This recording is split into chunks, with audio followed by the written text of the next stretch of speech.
આગળ વધીએ વાત કરીએ વિરાવળના નાવદરા ગામેથી જશા બારડનો હુંકાર સામે આવ્યો છે। સાંસદ રાજેશ ચુડાસમાને લઈને તેમણે નિવેદન આપ્યું છે। તેમણે કહ્યું કે રાજેશભાઈ રાજકારણમાં ધરી સમાન પ્રસ્થાપિત થશે। તમામ 28 બેઠક ભાજપ જીતવાનું છે તેવું જશા બારડે દાવો કર્યો છે। નાવદરા બેઠક પર ખાસ ફોકસ કરવાનું છે। કાર્યકરોની નાની મોટી વાતમાં ન પડવા માટે અપીલ કરવામાં આવી।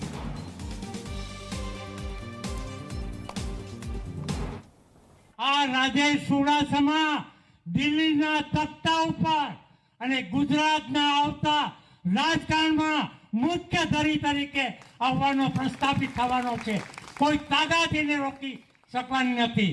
ત્યારે તમારી તો ફરજ થઈ પડે છે મિત્રો, અને તમે નાની મોટી વાતોમાં ક્યાંય પણ પડતા નહીં।